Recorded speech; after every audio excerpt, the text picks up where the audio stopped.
Bagi Anda yang sedang menggiatkan program diet, alangkah baiknya jika lebih banyak mengkonsumsi ikan. Protein yang dihasilkan ikan berkadar lemak rendah, artinya tidak perlu khawatir berat badan bertambah dengan berlebihan.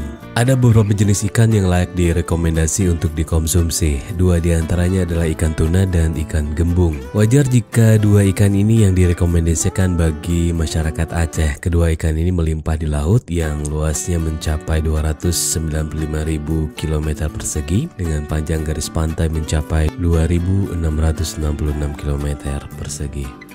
Tuna sejenis ikan tongkol. Jika ukurannya agak kecil, harganya murah, terjangkau dengan isi kantong yang kita punya pastinya. Jika besar akan lebih mahal karena bisa diekspor ke mancanegara. Ikan tuna memiliki semua jenis asam amino yang dibutuhkan oleh tubuh.